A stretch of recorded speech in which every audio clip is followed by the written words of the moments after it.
Alrighty, we will go ahead and get started. Thanks for being here tonight. We'll do the microphone, even though I know that you can probably hear us, just so that our video will pick up on tonight's presentation. So welcome back.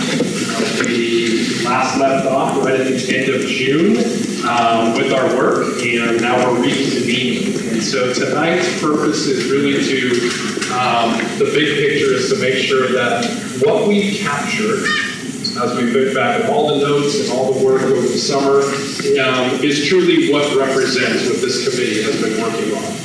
My role is going to shift a little bit from being observer and providing information to co-presenting with Leroy, and that's just to signify the shift that we'll be making as we go out into the community, that now we're starting to drive and look for feedback on change. So we'll continue to all work together as a committee, but tonight we have a slide deck that we presented, which is essentially the slide deck that we'll be going out in October. Starting tomorrow, after this meeting, assuming there aren't any major changes or whatnot, Ian will be launching our communication out to the community, which will announce the dates, times, and locations of our community outreach that will start in October. We'll be doing some at the staff level with our staff that we'll be inviting to presentations, and then of course out to the community, where we'll be at the community center, Islander Middle School, the high school, and we'll also record for those who can't participate. So, looking for lots of feedback tonight. You've probably brought information with you as you've talked to neighbors, and we've received plenty of feedback. I've appreciated all of it. Some of you in this room I've met with individually or visited schools, and you have to start somewhere. And as soon as you start these conversations, it's going to start a conversation, and we know that going into the whole process. So with that, Leroy, I'll turn it over to you. Anything else you want to add?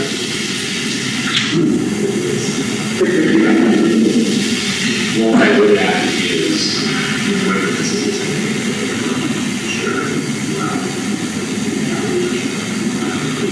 noticing this session,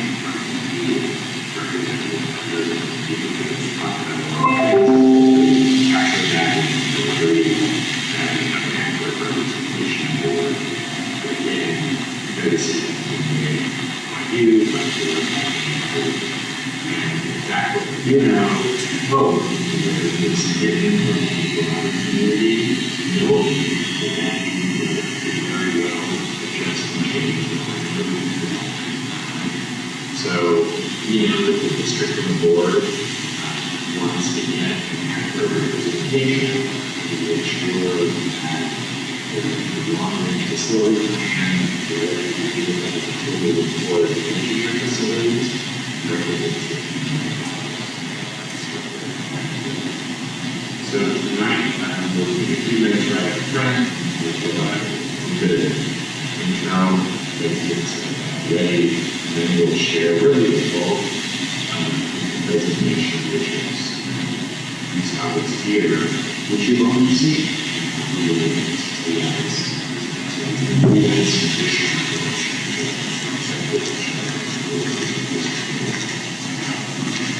The district has done in response to changing enrollment board times.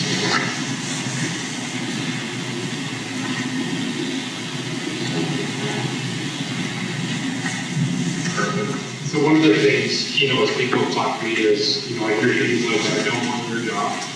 I wouldn't want your job. Do you have thick skin? And all of that is a yes, yes, and yes. And the way I can sleep at night doing this job is by making sure that we're always doing what's best for our students, we're always doing what's best for the community, and we're always doing something what's best for the staff. And so we go back to what are we committed to?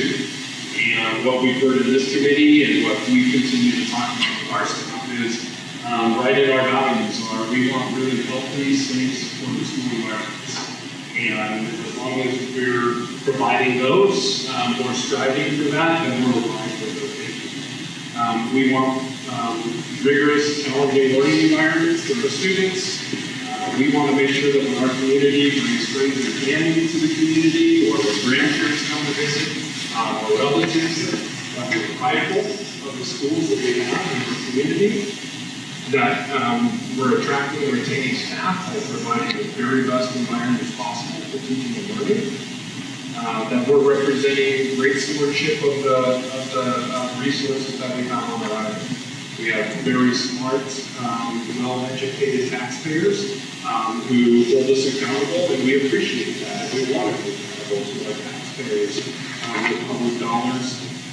And then certainly we want to have spaces like this where we have our community coming in, whether that's the Music Girls Club, whether or not it's our parent groups, or it's a community philanthropic organization. We want them using our students. These weren't built for us, we built for students, and we're built for the community and their community assets. And then finally, we want to mention that we're honoring values And facilitating the vision mission and values of our students. And I believe that's the work that we're doing. And when people are looking at price tags, and we're looking at different costs, we're always looking to the lens of who's it going to be. And so we need to have the conversation. It doesn't mean we have to do something, but we need to do something.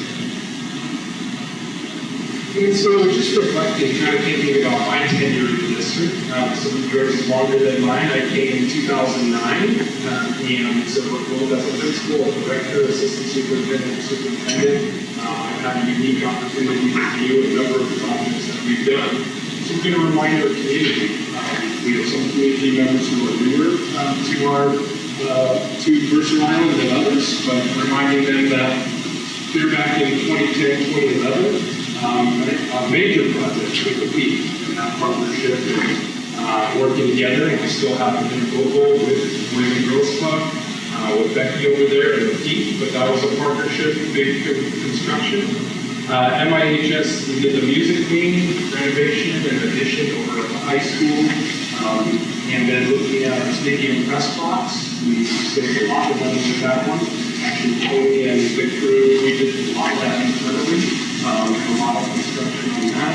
We've done additions to science classrooms, special education classrooms, general classrooms, throughout the high school, and that was part of that. Looking here, obviously we're in a facility that's part of a bond package. We did half of the middle school we talked about. We added security to the front offices and hallways and integrated into our elementary schools, so up to 3 other schools.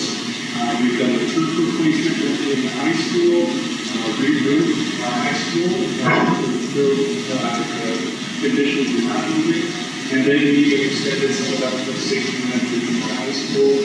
We continue to do upgrades in that very big pool, which, as we talked about in this committee, is a whole other conversation, but it's something we have to keep our eyes on.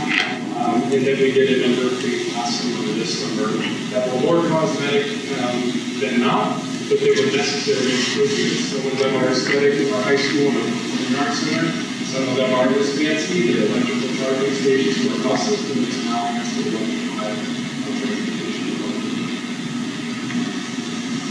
So as we look towards ensuring that we're capturing why we're doing this project, we know we're going to have some community members who will come to our events, and we're going to be really interested in why.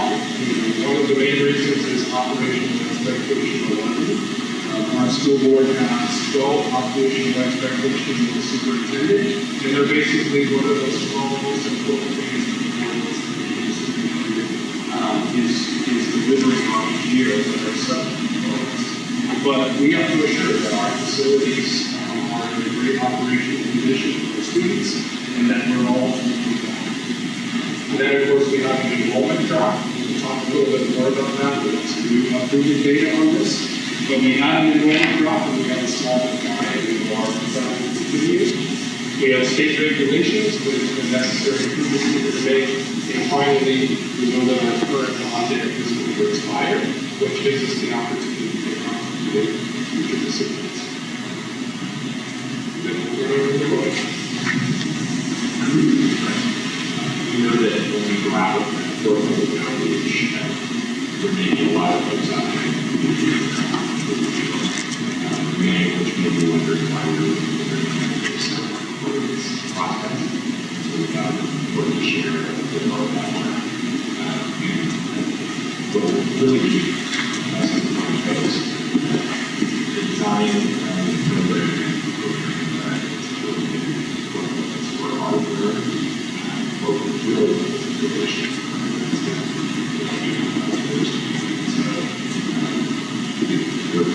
Throughout this Northwest, really we can great opportunity to work specifically with Crucial Island over the last several decades. A lot of experience with exactly what we've been doing several years, which is really a lot of thinking about what modification improvements, if any, might be made to we also think it's important for folks to remember this.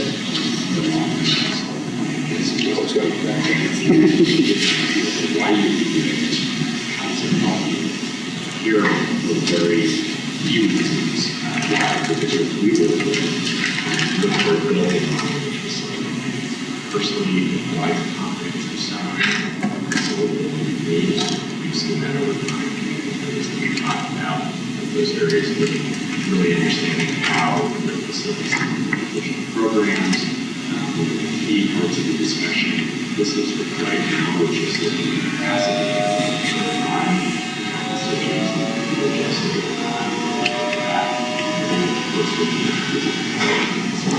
the second thing is that it really serves as tools and for that work with community planning committees like this, it's more opportunities for conversation with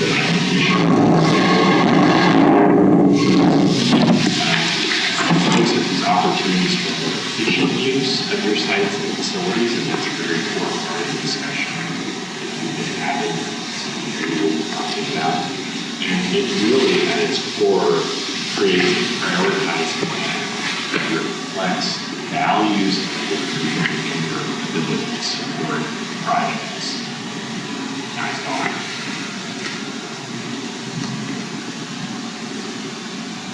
We'll share with the group in the outreach sessions the three key areas that you've been looking at and been informed by some facts and needs.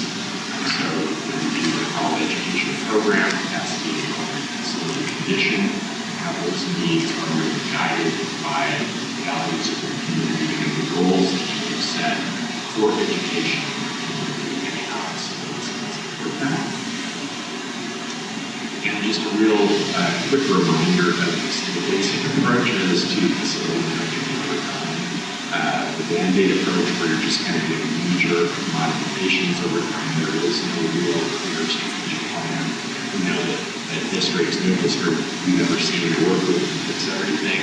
So the target is a strategic phased approach to management of your facilities, which really involves striking a balance between support, capital support that your community can provide, and the different types of prioritized need that you see as a facility. We'll talk a little bit about the process that we've worked with the two facility planning committees over time.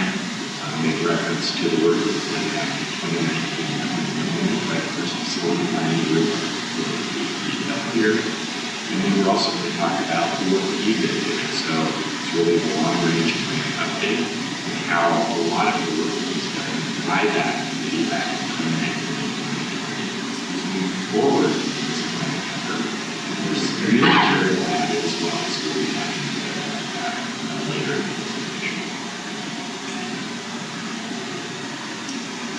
So starting with the goals that are really guiding this entire discussion, we'll share with the outreach community that these are the goals that were set forth by the 2019-2020 long-range plan committee. We shared them with you to see if it still made sense, are we still valid goals moving forward, and should we use these as a basis for discussion we're having?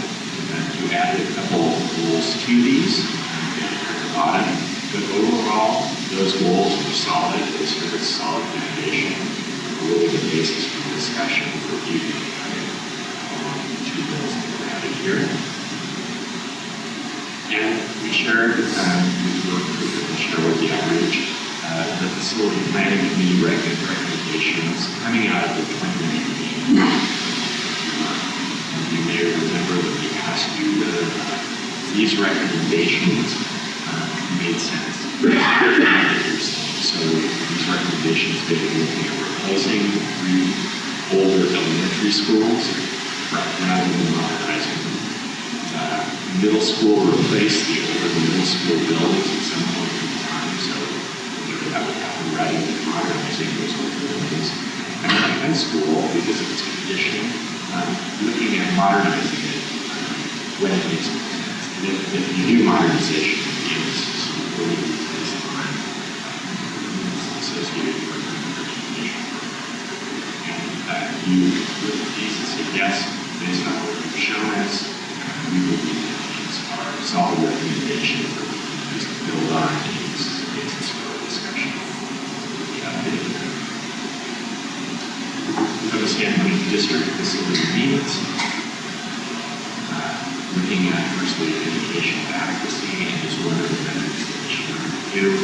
This happens to be square foot per student at the different grade levels comparison. And the real takeaways from this analysis really summarized over here. One thing I'll note is you're going to see is that the benefits range from the outreach session is summarized. So the takeaways here are really that the older elementary schools, which you see here, have lower areas per student as of shared gymnasium capacity. So 2 spaces and using 1 space. These that have impact, of course, lack of shared learning areas and lack of dedicated learning facilities, such as art, for example. So that's one of the reasons why the square footage for these older schools ends up being lower. Sort of similar districts in national numbers as well. We know that, and that's safety and security issues associated with multiple buildings. That happens at Iowa Park and Middle School. Need for expanded or improved program areas, such as science, theater, college and career readiness in middle school and high schools, and just in general, undersized classrooms with institutes for learning or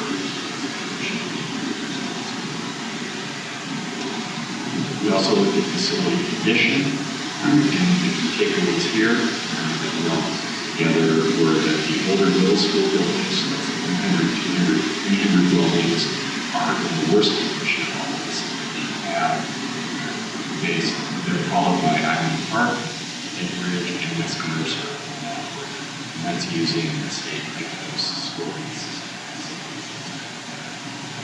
State. A high school building is in good condition and perhaps fair condition. The older facilities, though, it's important to remember all of the older facilities have a significant list of maintenance needs. So if over time you're not replacing certain facilities, it's important to understand that you will need to be addressing those maintenance needs over time. And remember that although there were major remodels done a while ago on several, so those remodels were close to 30 years old, like that. And when those remodels were done, they were not involved with replacing all of the major systems. System did work in those numbers there and understanding old. And then from capacity and projected enrollment, this has been a major core conversation, I think.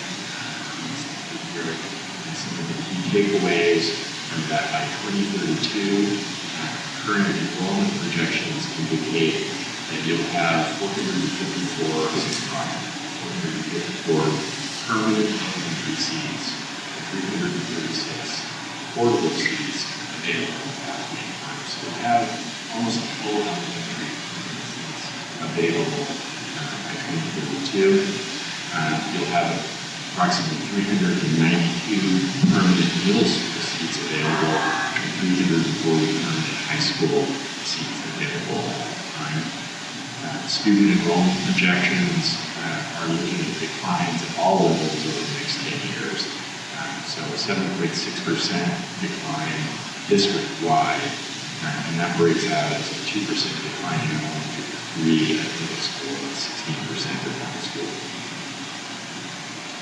And then, as I mentioned earlier, along with the base information moving forward from 2019 to 2020, updated information regarding enrollment.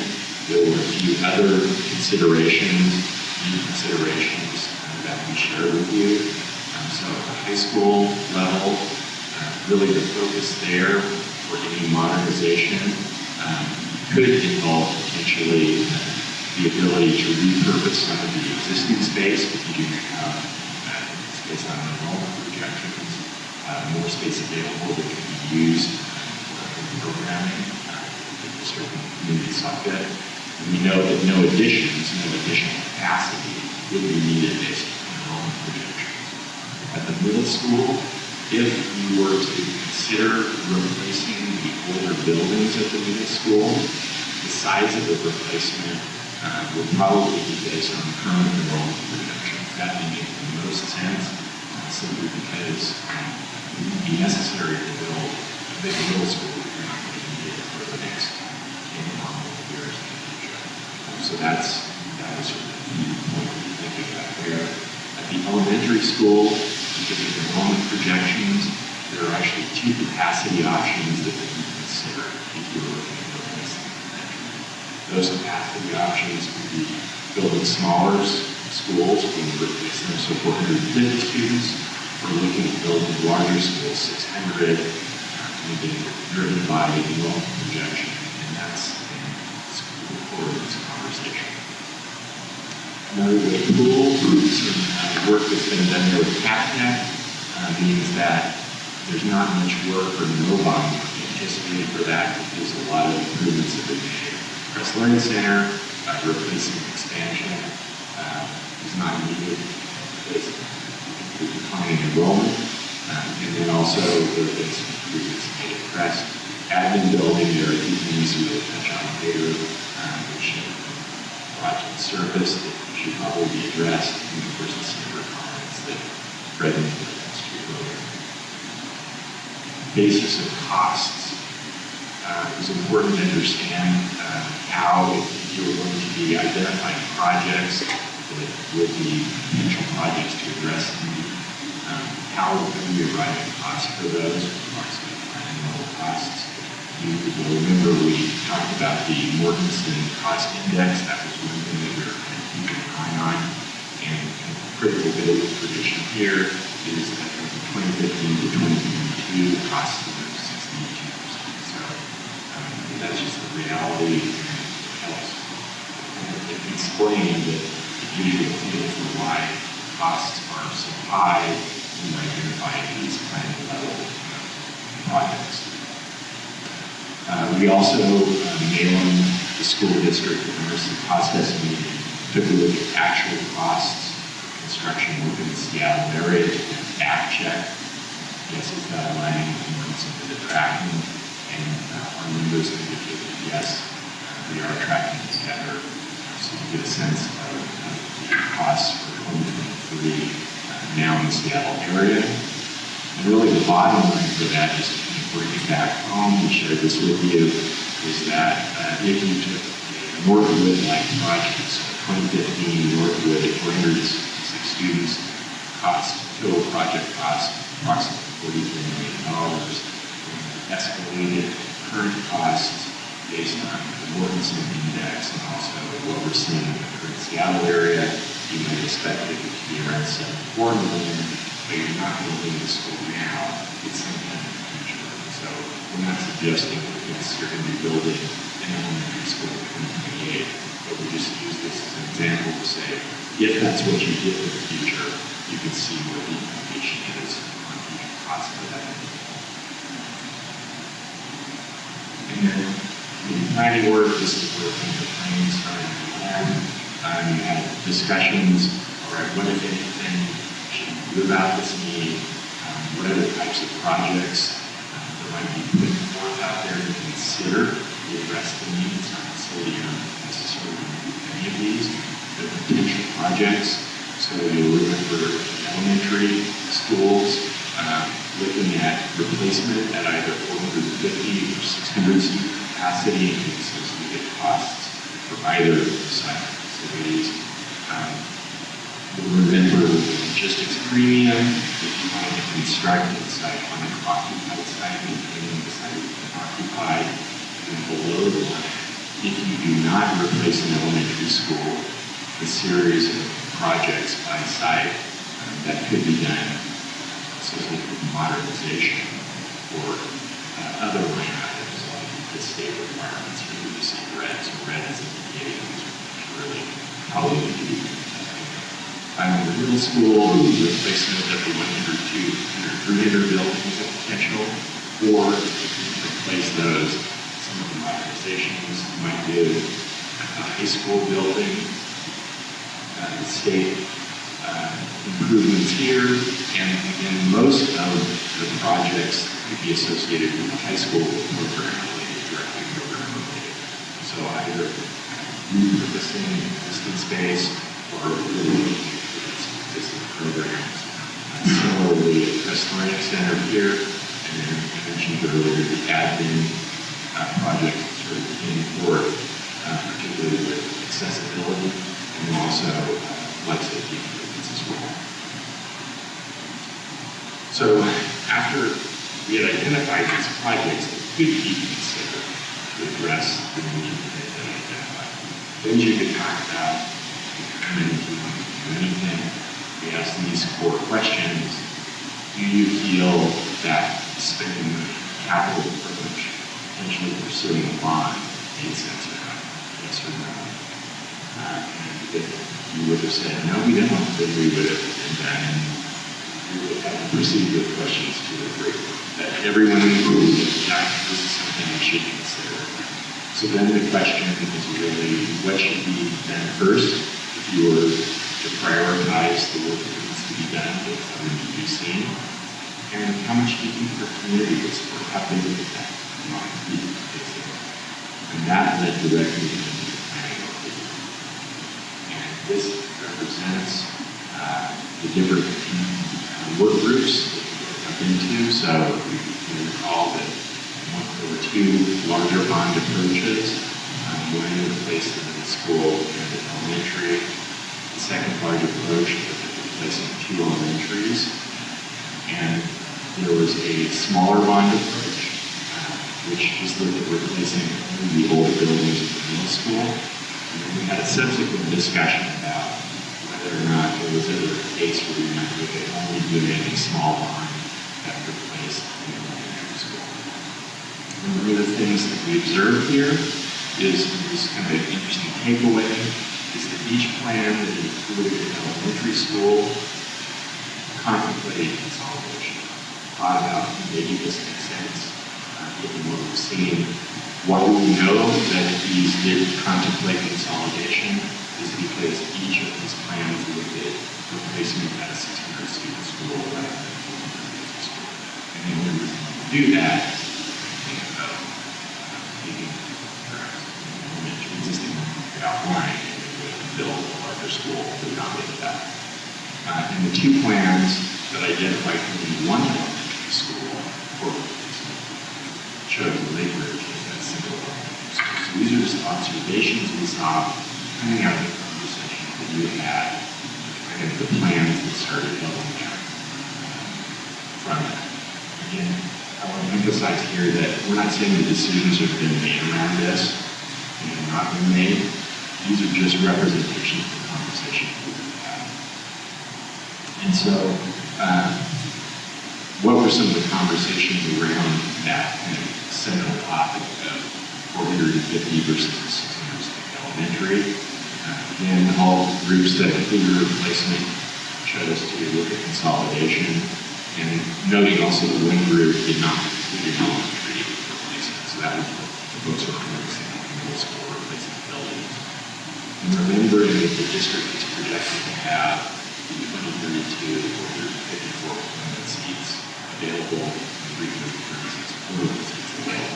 So here you see sort of some of the conversations kind of capture some of the conversations that were had. And so this is for you. I think a couple things as Leroy has been talking. One is we want to be really clear to the community when we meet with them that this isn't about the district hiding behind the community group, that this isn't sending you out there as the people who did all of this, that this is a we thing. This isn't in us, this is all of us working together.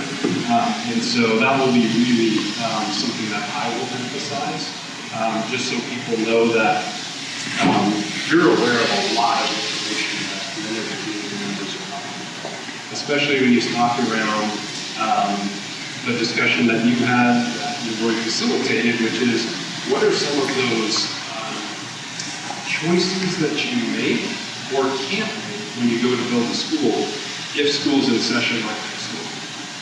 So it's easy to say, well, you can go build that school on West Mercer's, that big open field. Yes, but remember there's costs to that we get into, but we also have design impediments.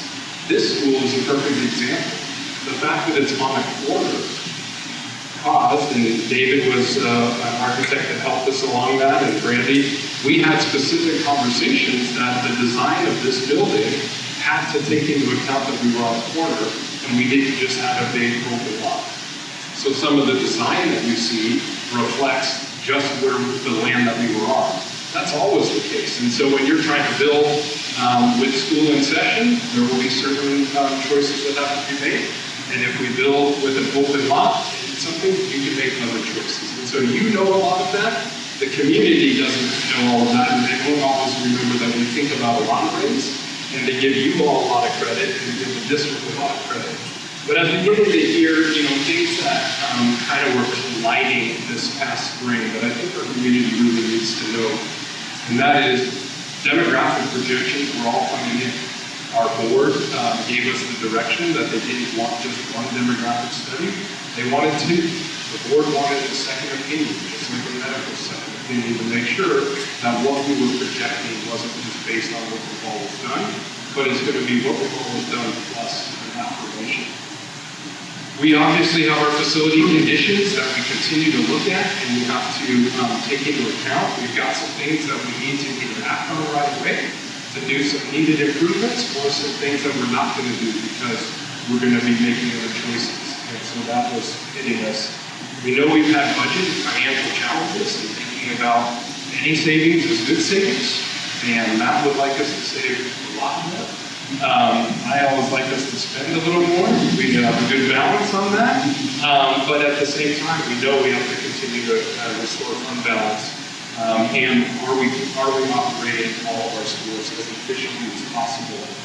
And then certainly we have to financial, which continues to happen there. So we have to continue to contemplate this. And then I think the last piece, get it one more.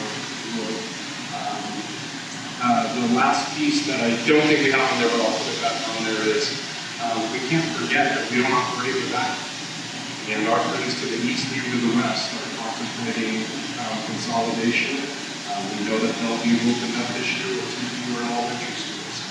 We know that Seattle's having these conversations, and it's all because we're all experiencing the same thing in county.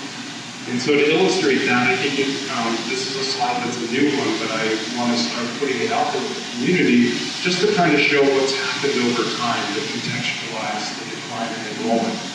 So right before we opened up Northwood, when we were operating 3 schools, you can see how large these schools were and the student enrollment at that time in our elementaries.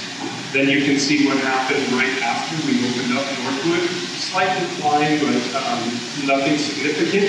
But you can see that we just took existing students and we feathered them throughout 4 different schools there in 2017, 2018. And you can see what happened then is we had our 4 smaller schools. I've heard from community members that have said, You're pulling a fast one on us, even contemplating this. You just asked us to pay for school. How dare you? And I have to remind the community member that the first bond failed, which was not going to do that. And the community largely said we want smaller schools. We'd rather have 4 schools than 3 schools. And that is not a knock on anything, but it's a historical perspective that I think we have to remember that we've made decisions at that time, which the community thought was in the best interest of the district. We now face a different one. It's not that different than if we go back to, I'm sure, in 1982, though I wasn't here. I stumbled upon the placard as I was walking to Tony's office the other day. I was taking a phone call, so I didn't use my normal cut-through. For the first time ever, I stumbled upon the placard of where Mercer Crest Elementary stood. And there's a plaque right on the edge of the Boys and Girls Club, right near the greenhouses, and it says, dedicated to the students and staff who made Mercer Crest Elementary all that it was, and there's a plaque of where it stood. It opened in 1950, and it closed in 1982. Our buildings have been remodeled as long ago as that building existed already. So there must have been some pain points in 1982. I can't imagine the conversations they were having then, but we're facing our own conversations, and I think that history is important as we look through here. So if you go back just a couple, we'll just finish up the slides of where we are with enrollment. Fast forward to 2019, 2020. I chose that one because that was the year, obviously, that COVID came in. And you can see that our elementaries were holding steady, dropping a little bit, but holding steady. And then you can see what's happened. We've gone to 1547 today. So things are changing, and I think it's helpful for people just to kind of see what's happening there. And then, as the road goes forward, this is that illustration of what's happened with enrollment over time. We've gone from 5 elementary schools to 3 to 4, and the community over time has oftentimes looked at this. And I think that's what we're doing right now too, to determine whether or not we need to make an adjustment. What's that?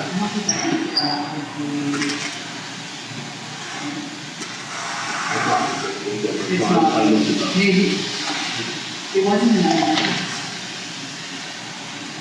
Maybe it was building.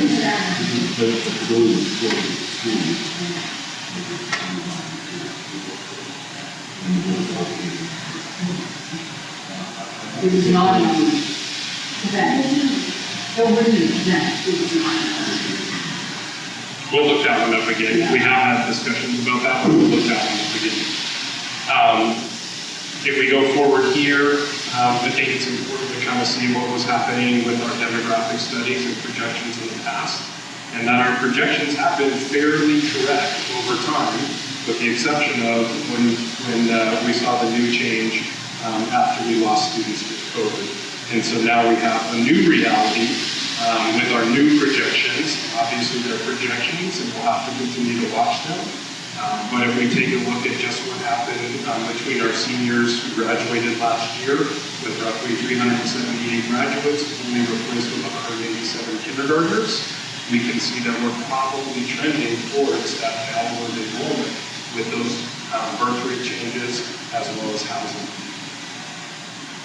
We narrow in then a little bit tighter to our elementaries just to kind of see what that's going to look like.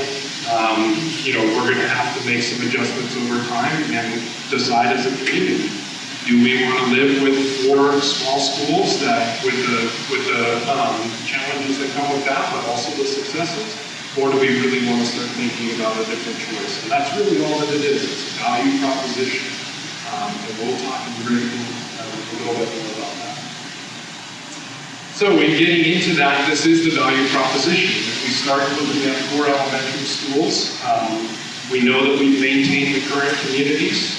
We've maintained relatively the same walk zones. It's very predictable for our community as people are thinking about being here. We know we don't have to move student schools, and so there are some real advantages to that.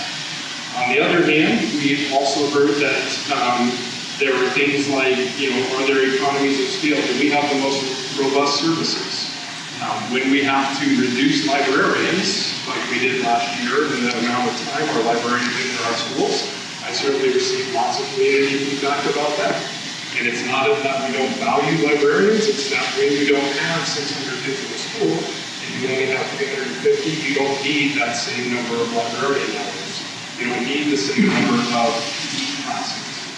And so there's economies of scale. We also know we have more combination classes this year. That was a point of contention and discussion in a couple of our elementary schools. I was involved in a lot of conversations, letter writing with some of our principals, because some people are really frustrated with having combination classes. But when you don't have those large schools to fill them out, as we've talked about in this group, those are some of the trade-offs that we have. We estimated, and we did a lot of work with this, Matt, in our finance team, our human resource team, to really look at what does it really cost additionally to open up an elementary school each year. We come up with about $800,000. We know that we've heard larger numbers in other districts, and I think there's a couple of ways to look at this. We've chosen to determine there are theoretical costs and there are actual costs. In theory, if you just close a school and you just think about all the salaries and everything, yeah, $3 million you could save easily. But you're not closing a school because there are kids. You're shipping those kids to other places, which means teachers follow them, which means other support staff follow them.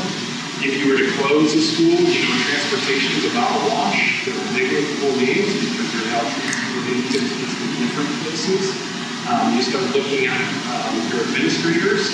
If we have 4 principals now, and we have 2 assistant principals, well, we have 4 elementary principals, there's a chance we might need an assistant principal between the 3 schools instead of a principal. So the savings start to get trimmed down. You still have to insure the building, you still have to keep the building, and you still have to maintain it to a certain standard. So when it's all said and done, it's about $800,000 swing for the group come up with. Tune in board meeting Thursday night. Lastly, I would just say that going to the elementary schools, those getting more students into more modern facilities, as 2/3 of our buildings will be modernized instead of. So, what makes Island Park conducive? So we asked this question, why Island Park be considered being taken offline. There were a number of reasons that were discussed by all of us as we went through this. Those included just the recognition that any site development area stream will always pose certain challenges with traffic on and off of that. Just a lot of so that's an important consideration. The recognition that Island Park have to fill its not currently as a news board teacher, the impact that dedicated them to solidity they that fewer students within relocating fewer students out of that school. The growth on the island is primarily north end, and also the drainage would be recognizing with the grass.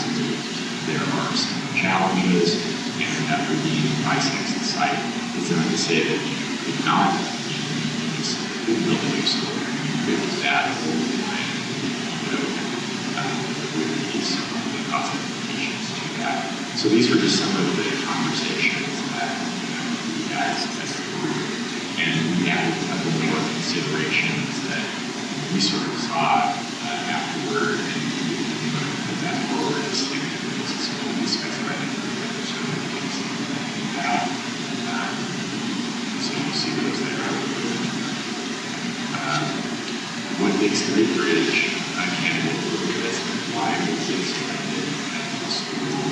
Talked up for everyone that was the first one. Some of the reasons that were discussed amongst the committee, probably many, was the recognition that Northwood is on the north end of the island, and that is really where the last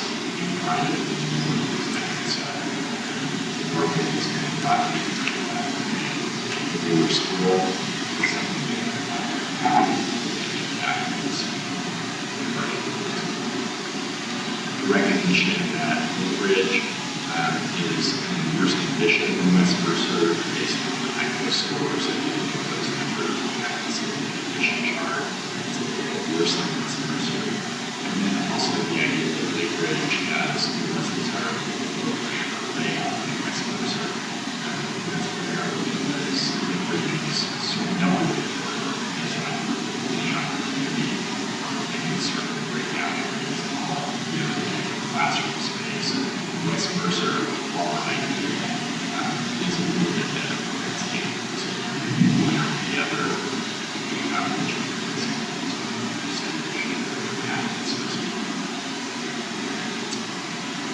so,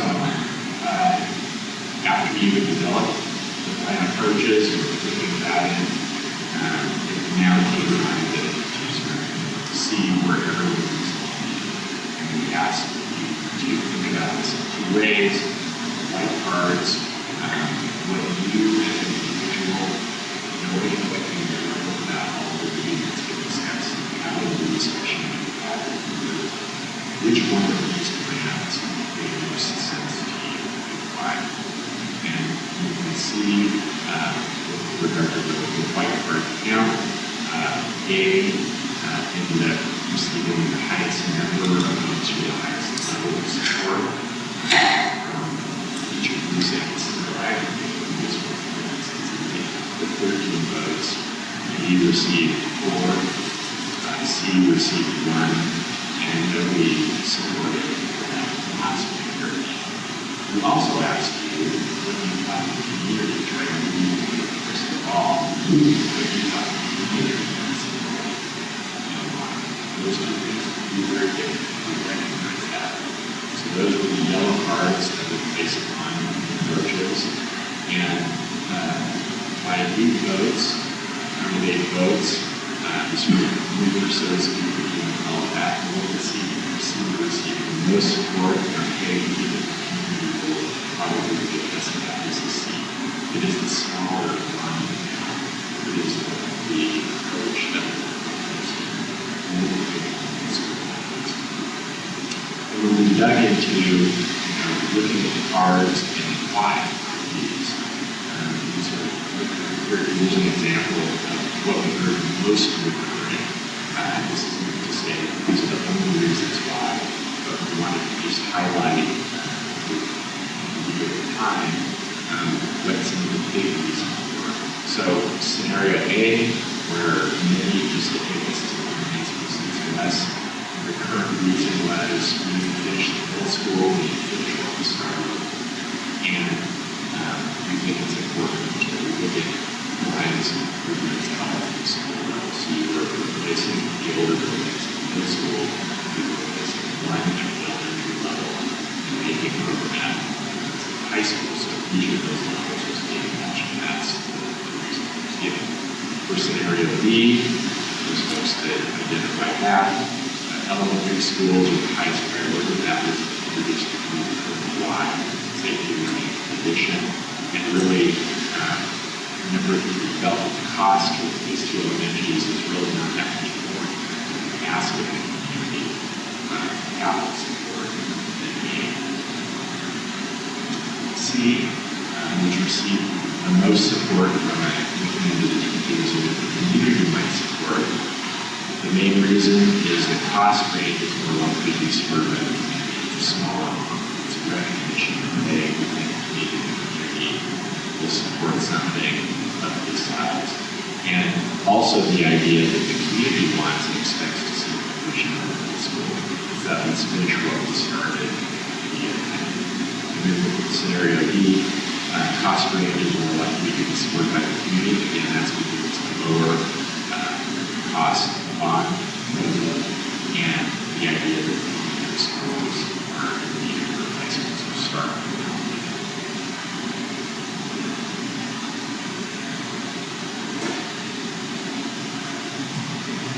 So before we take a break or whatnot, is just to go back and, I mentioned a number of these before, but just thinking about what are those considerations and why would we even study as a over time, knowing that it would create churn in the community.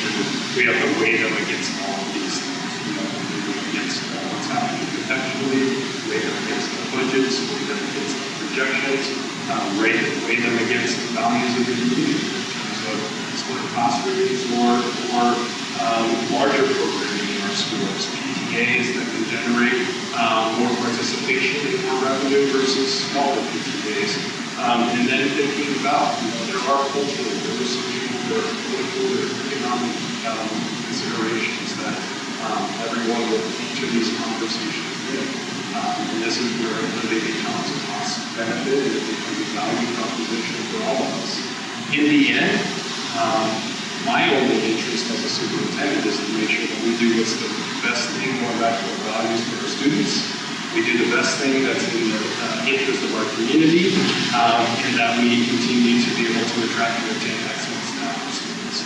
That's my interest. My interest is not to force anything that is going to disrupt that, but we would be, I think, irresponsible not to be considering all of our options as well as. So before we go to the polling, I think this would be a good time to do two things. One is for you to be able to reflect your partner next to you or just think about what you've heard, thinking about, did we capture the thinking of the group accurately? Are there things in here that are resonating or that we should think about changing or discussing differently? And then also we're building in, if you want to get more food, restrooms, as a reminder, are just back through the gym door straight through the back and on the right hand side. And when we come back at 15 minutes or 10 minutes? 10. Come back at 6:15.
because this will only help when we're talking to a community, but we'd love to talk from all of you.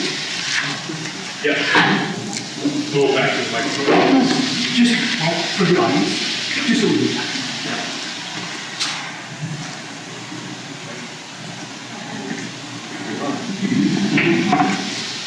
I'm going to start with the time frame, and that is when we talk about the Wi-Fi bridge. I would reword that so that we're not choosing language because the Northern Conference and that's not, that's how you talk to the people in West, right? We're considering it because of these other areas of economies, and also there's the benefits. So I think that just shows a process, and you're giving the community how to for that. The one part of this, I'm assuming this is kind of a dry run before going out to the community with this, is when we talk about consolidation of schools, and this is before you handed it off to President, was saying that this committee came up, with this idea of consolidation of schools. And I don't think that that's really how it came about, or at least that wasn't my impression. I remember having a very clear discussion in this room, and it lasted quite a long time, about we should separate these two questions, right? So if there's going to be a consolidation of schools, what is then the best approach for it? And I think that's especially important because when you look at the option of not touching the elementary schools and then you consolidate them anyway, that's going to come across different, right? The thing that has resonated in the conversations I've had when I talk, the concept of consolidation of schools comes up is, and what's resonated well in the conversations I've had is, we're at a unique time right now of decreased demand, so that if we were to want to rebuild these schools that are aging and continually running educations, we're in a unique position where we can consolidate to rebuild and build Island Park will not be closing, it will be used as a swimming school during that process. And in the many years it's going to take to go through this entire process. That property is not getting up there, that school is still standing. And then the community can look at how did those demographic projections roll out? Were they accurate? Or were the new ordinances in King County allowing for, 2 houses on the lot? Essentially, right? Yes, I'm exaggerating there, but there is potential some other factors that may play a role in increasing enrollment. So we can address it then. And I think that would be the way that we are leveraging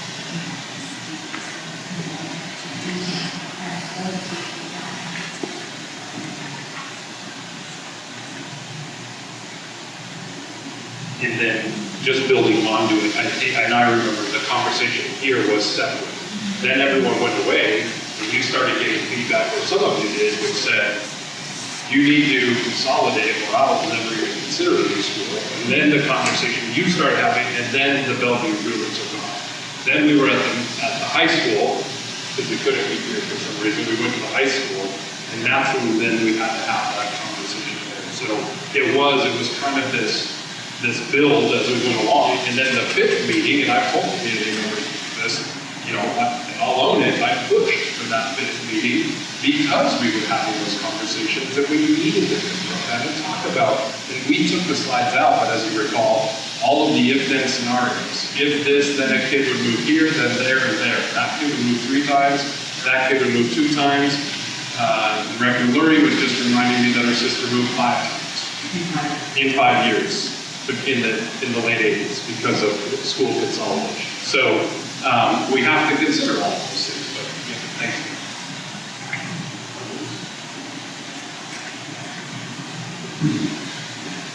I think it was a small component that we talked about, but one thing that we were chatting about was missing the safety aspects of Island Park and how it's tricky having walking your first grader to the car, just getting right through the road.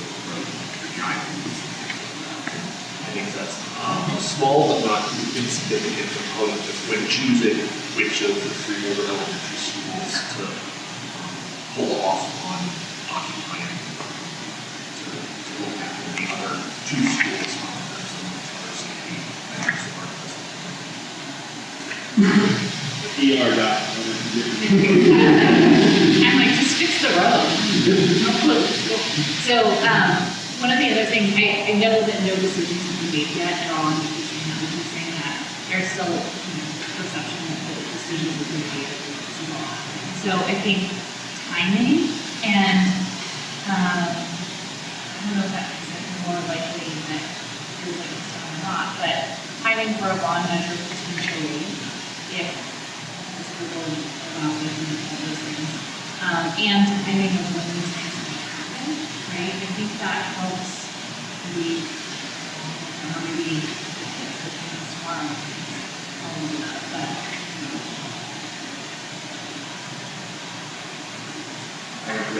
really quickly, we have a new principal meeting at Lakers the other day. There were people there at the school who had moved from Menlo Park because the school was closed.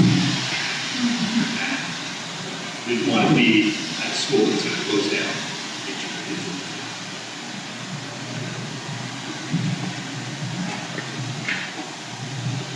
One thing that I think we really need to emphasize is the cost. I'm still getting asked a lot of times, why not remodel? Why rebuild? So looking at those costs, and the difference, I know we did, I can't remember what they were, I know they're somewhat insignificant, which is why I'm not insignificant, but it doesn't make sense, at least to this committee to remodel. But the community hasn't heard that conversation, so I think just addressing it somewhat quickly, at least with the numbers, makes a lot of sense. In terms of the timing, I think the message should be, it's not going to happen until the community is ready for it to happen and a decision has been made. I think that's the only timeline. Like, if it was up to me, I would put a log on tomorrow because I think we need to do this. Does that mean I'm looking, but we're not ready? I'm not going to do that, but I think everyone, and then some people are saying 2029 because that's when the last bond is sunsetting. So people have really different ideas, and I think the message really just needs to be, it will not happen. First of all, Tyler's not closing this year, and so I've no member suggested it, and it's not going to happen. I'm not ready to make those decisions unless it's for a different purpose, like a budgetary reason. And the more we learn, the more we're learning that's not the case. I think we also need to address, I like that we address that happening there still is this talk that enrollment is declining because the school is failing, or the district is failing, which we know isn't true. And I think Dr. Memo addressed it a lot in his email to the community on the first day of school in terms of, our incoming kindergartner size versus outgoing senior class size is kind of a demonstration of the birth rate issue.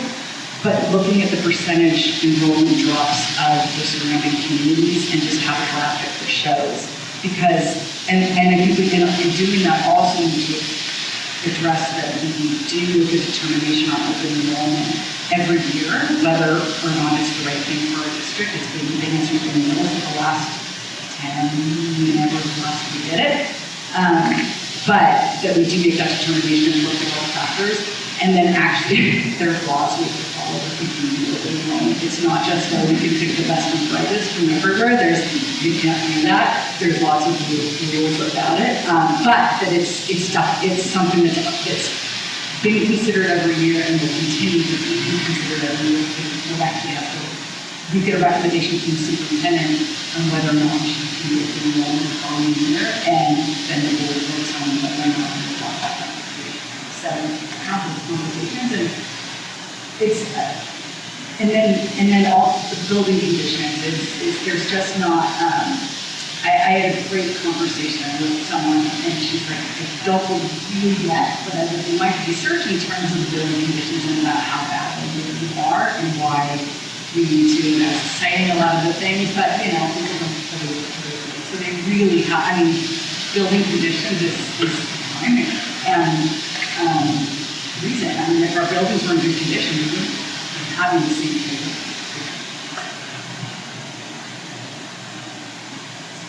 A quick stat, I'll pass over to Brian, that you can take with you, and you can use it if you want, but you don't have to.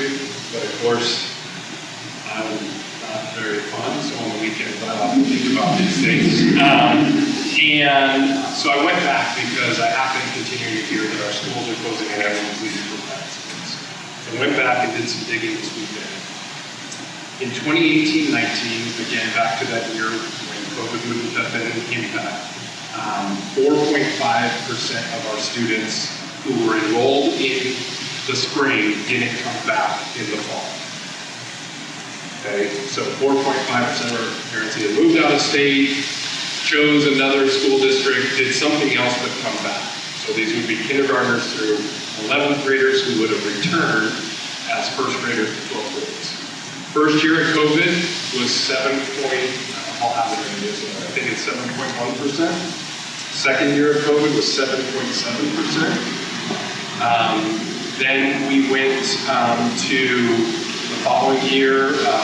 My last year before superintendent was 5-point-something%, and last year was 3.2%. So we returned all but 3.2% of our families this fall compared. So we're actually having less attrition, and we're enrolling students, but again, it's our declining kindergartners. And yes, are we losing some to private schools? Yes, we've always lost some to private schools, but also, as I pointed out in my newsletter, we're bringing kids back in first grade, sixth grade, and ninth grade. But I think our return rate was pretty good this school year. I just have a couple comments. Four things I want to say. The first is highlighting the condition and the need. I think that front is key, right? Like when you come in and say, hey, here's the quality and the deterioration of the wall at the stadium, or some of these schools have been remodeled and long. I think everybody can relate to that. We have to do something. So that's my first point. So just as a comment, meeting with that is really helpful because any stats and facts are right. The enrollment stuff, it might come and go, and some of those are estimates. The current last couple of years are real numbers, and then looking forward to those, right? If there's any changes or whatever, then we could be in a different spot. The second thing I was going to say is, Brad, I think we know what it is. It's we, it's our decision, right? It's a community decision. It's not the school board. It's not any individual teacher or superintendent. So I think making sure that the community gets buy-in is part of the process. People want to do it, which is great. The third thing I was going to say is just being responsible with the tax dollars. I think making sure that that's being set up clear headed so money, let's be responsible. There's a lot of people that don't have kids in the school district that probably will say no, but in fact, my first point is, hey, there's a real need here. And we stress on that thing that go a long way. And then the fourth thing I was going to say is, when we do consolidate a school, if that decision's made, what happens if the zoning changes? We don't want to just give that piece of property up. So having a good answer around that, because whatever happened with the school, we shut down and now we're back and had to buy some property back or whatever happened with all that. It's sort of, there's a little bit of a stain on the community around that. So I think just making sure that there's some plans around that, getting from that, because that'll probably come up, and having a good response. Especially with the city council, or the city hall, and I get lots of questions about that. Well, that's a great place for city hall, and someone else who says, don't let the city and the school district get together on anything. And it's a reminder of, trust me, I meet with the city manager a lot, and we're having separate conversations. We both have a problem, but we're dealing with it in different ways. But being able to answer that right away to say, yes, we're not in a position to sell, and that's for the school board to really contemplate, for us to advise on, and then to the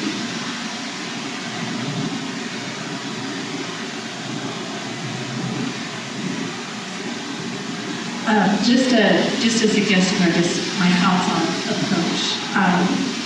When you look at the four scenarios, so the A that most of the facilities plan voted for, and then C would be what we thought the community would accept. And the big piece of A, and going back to this notion of separating these two issues of 3 or 4 elementary schools versus versus a bond, and what would happen with a bond.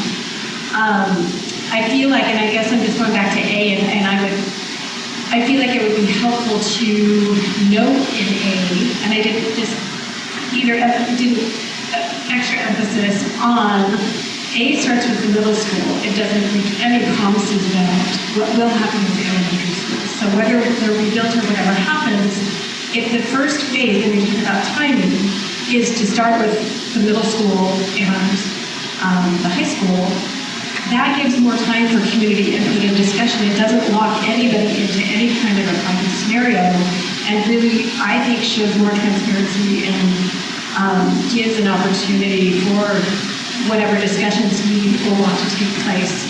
The other thing is replacing the elementaries doesn't mandate that that compartment close. So there's just a lot of flexibility, and there's a lot of creative solutions and time to plan and look forward for that, and I think emphasizing that would go a long way with it.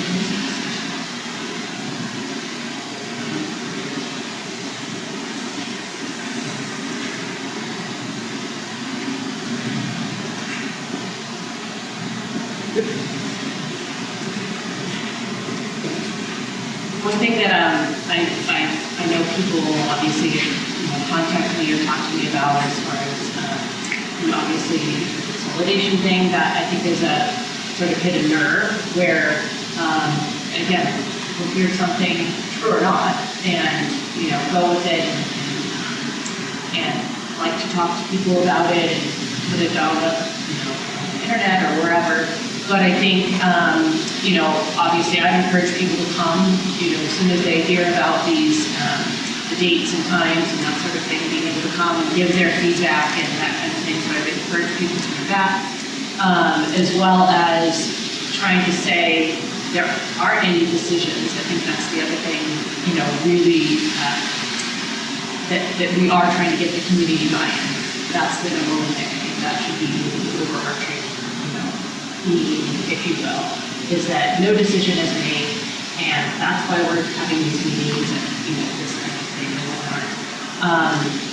I do know, especially from maybe a fiscally responsible standpoint, having those numbers as far as what is it, all the things that are wrong. Certainly, we can see how that index of issues or problems, which is worse than the others, and that kind of thing. But potentially attaching, and maybe there were numbers I can start to see or hear exactly what are the upcoming problems with those buildings.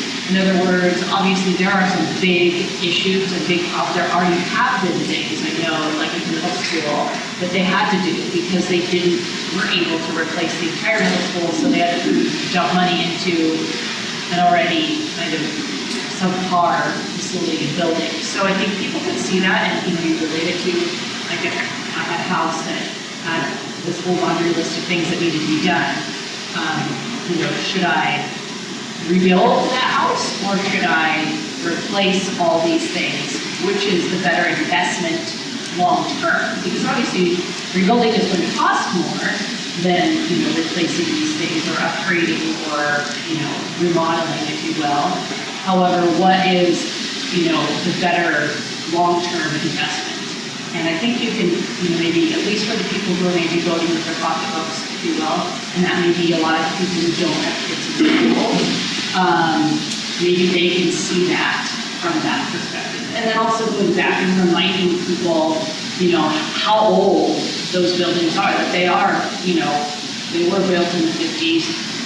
They were around 30 years. I know people also don't think that was, oh, that was just yesterday. That was just, whatever. I get it. I'm thinking it's a really good thing too. But I know when they were, because I was here and I remember.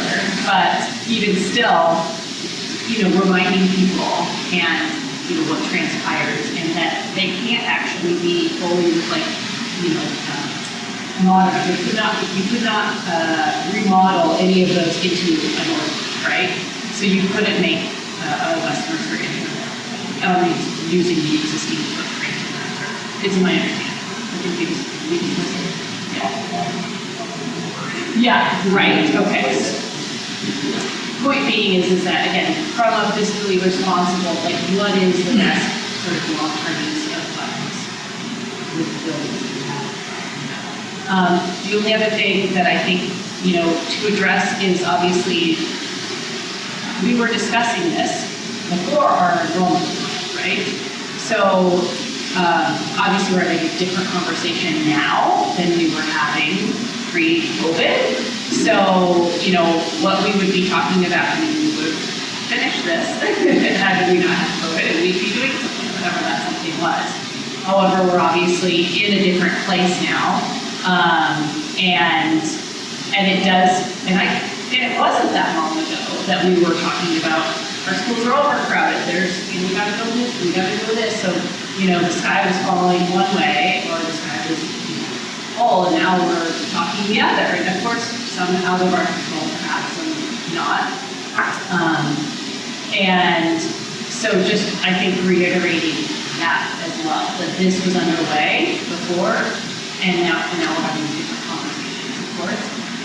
But also maybe addressing some of that decline in enrollment that isn't just normal, if you will. In other words, and certainly people left the district during COVID for perhaps a variety of reasons, but why haven't they come back? I mean, somehow, I'm sure, but there's a huge, percentage that have not. So maybe talking to those people or reaching out, because I'm sure there's a way. I don't know if that's already been done or not, but, I'm sure you have a list of, okay, who was here this year and who left, and even just an email or something, I don't know, trying to figure out why that is, because if there's something that, could be done, and maybe I don't know, maybe solve some of our problems or issues, I have no idea, but, or at least those people are seen or heard and might get on board with improve, vote their vote, right? Because they're still voting regardless of whether their kids are in school, but they might be a little fierier than, some other people because of the reason they haven't come back.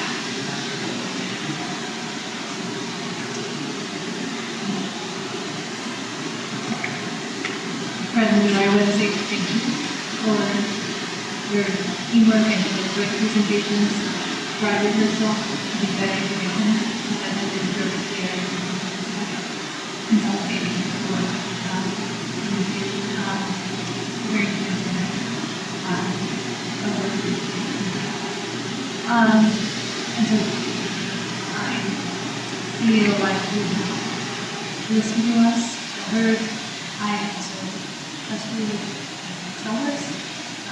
So that's one comment. That's part when you're talking about consolidation, you lead with the island part slide and the page between so thinking about the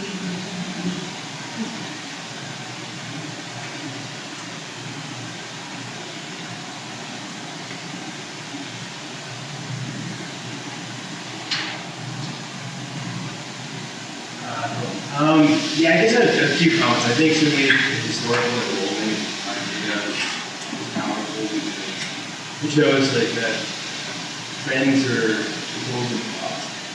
I think the heights of mid-70s and 500 enrollment for the district now.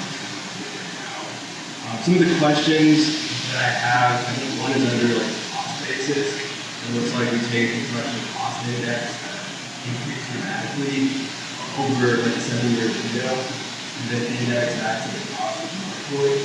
And as someone that's undergoing some home renovations now and build a bike, I know that they're building a bicycle, there's different components with different costs.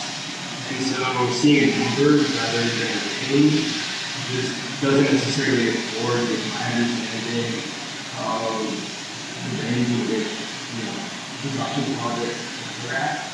So I would want to know more about that.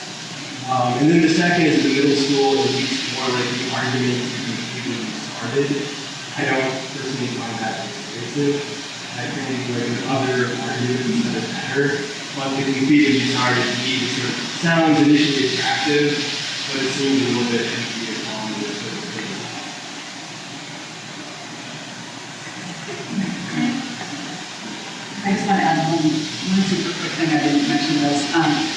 me, what, I'm a proponent of A, and, appreciate that that has not been successful in the past in terms of the larger amount.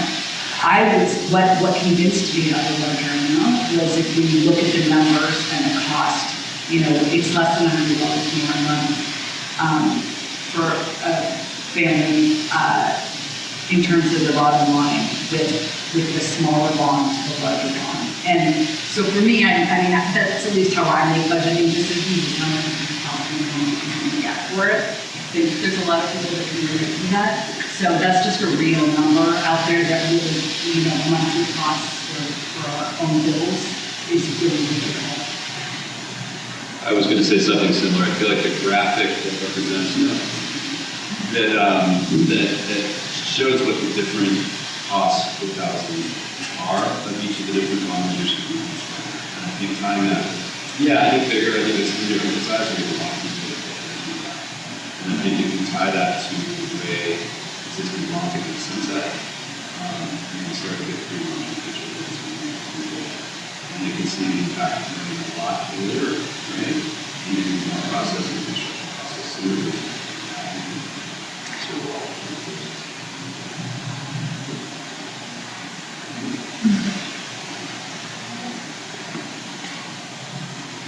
I'm going to say that I had also got probably, but I didn't think the initial start was a compelling message or way to go until Asha spoke at one of the meetings as a student representative and shared her experience in the middle school and the very strong feelings that the students had. So having student representation, having their voice as a part of the process is super important for their own planning.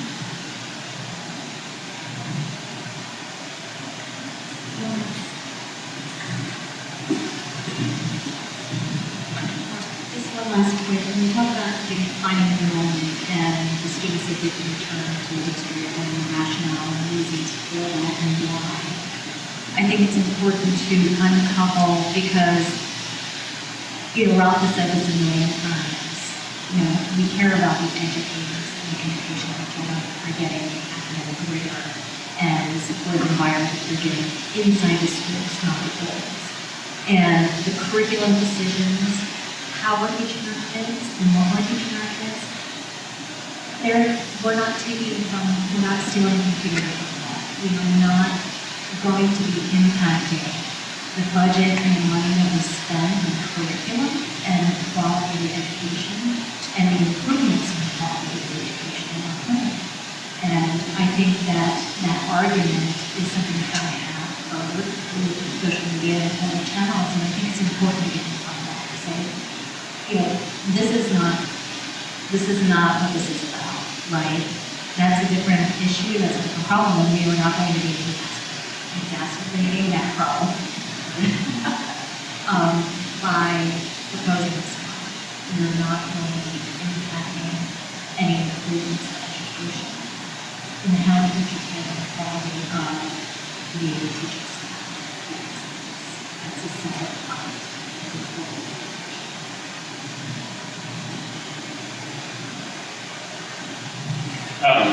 This is extremely helpful, and if you have other insights or whatnot, feel free to reach out to us. I know that one of the members who couldn't be here tonight had forwarded on, and she had a couple of thoughts that you would share, and she also had one that I shared with someone else earlier that the community has said, we want you to be clear with the message about consolidation.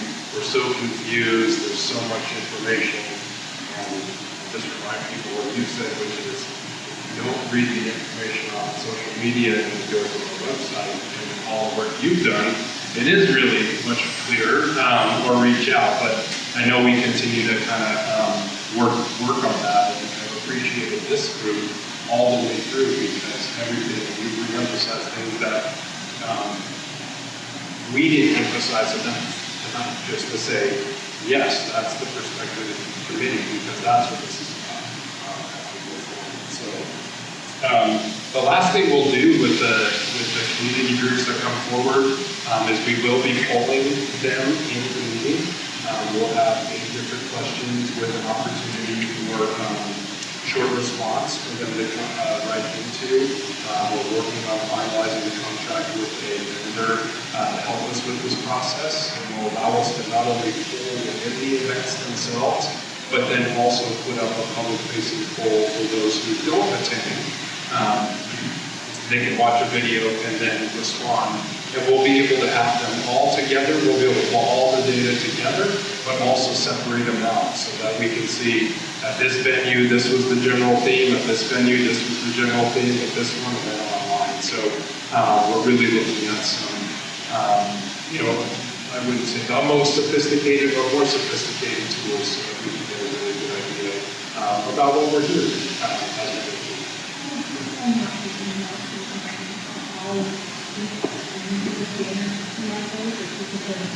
Yeah, I mean, I still think it's really dedication to the school, but getting them to know that are so much different schools. How do you get them doing? Yeah, do we congregate it outside the school? Like, give us your stuff on this camp, the QR code, I don't need to be doing that. The children, how do you use it? We have a huge database that we use, which are a bunch of our community members, and we also work with the city. So Mason, who is Ian's counterpart down at the city, he'll help push these out as well with those messages. So it's a little bit of both. I hadn't contemplated banners that we could do, but I would think that CNIPS, if Bond were to come, the Citizens for First Round Public Schools who help support the bonds or whatnot, that might be something they do. I don't know where we would go in terms of this one, but let me do it.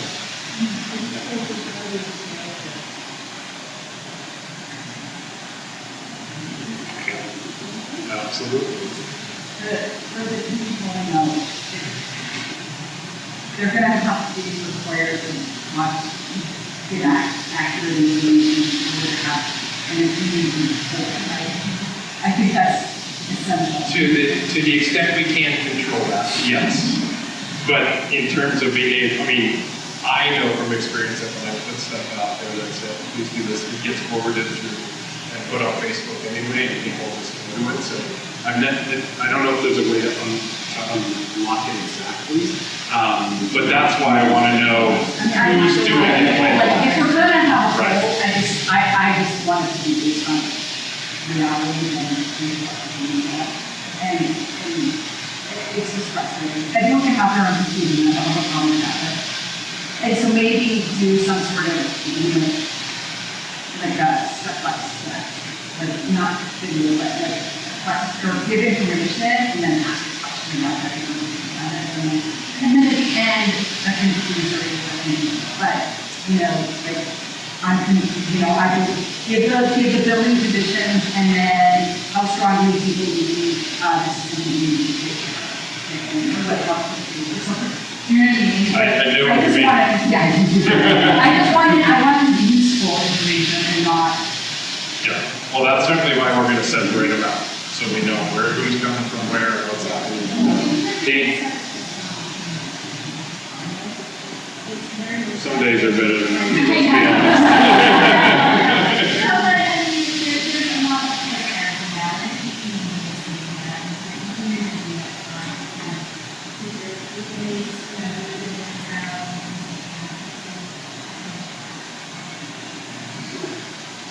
Dan, and then Yeah, real quickly, in terms of communication with the broader and non-school community, considering parents, it'll reach a lot of people that are not really to Facebook and the school affiliated community, and certainly a lot of people. I'm just very far identifying what you're saying, which one of those people around those, and people who are already doing this, having them.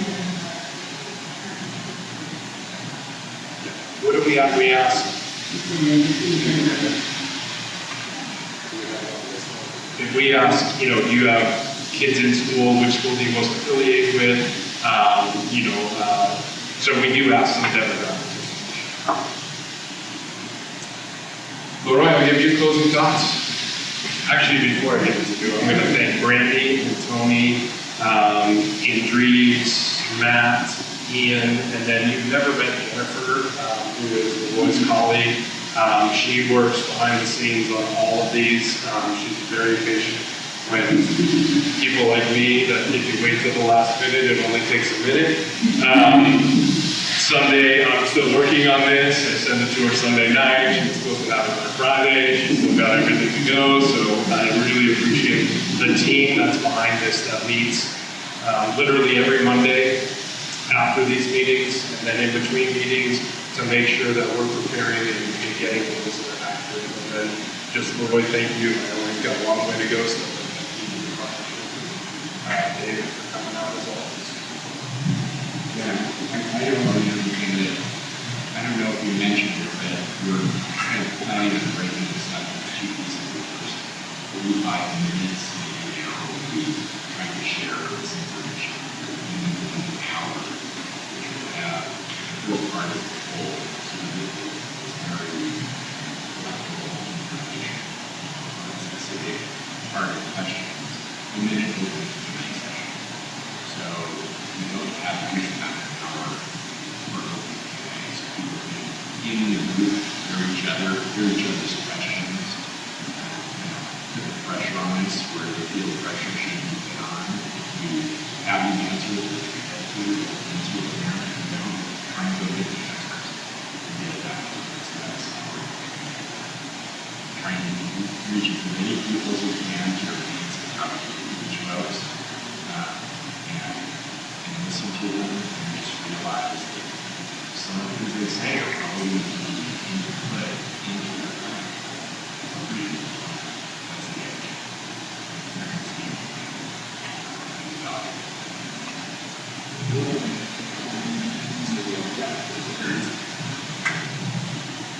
So we'll take this feedback, we'll huddle again, we'll make updates, we will rework what we're going to do. And then the first week of October, we have staff engagement, where we're not going to be doing the voting with staff, but they're going to get all of the information that we're going to be taking out to the community.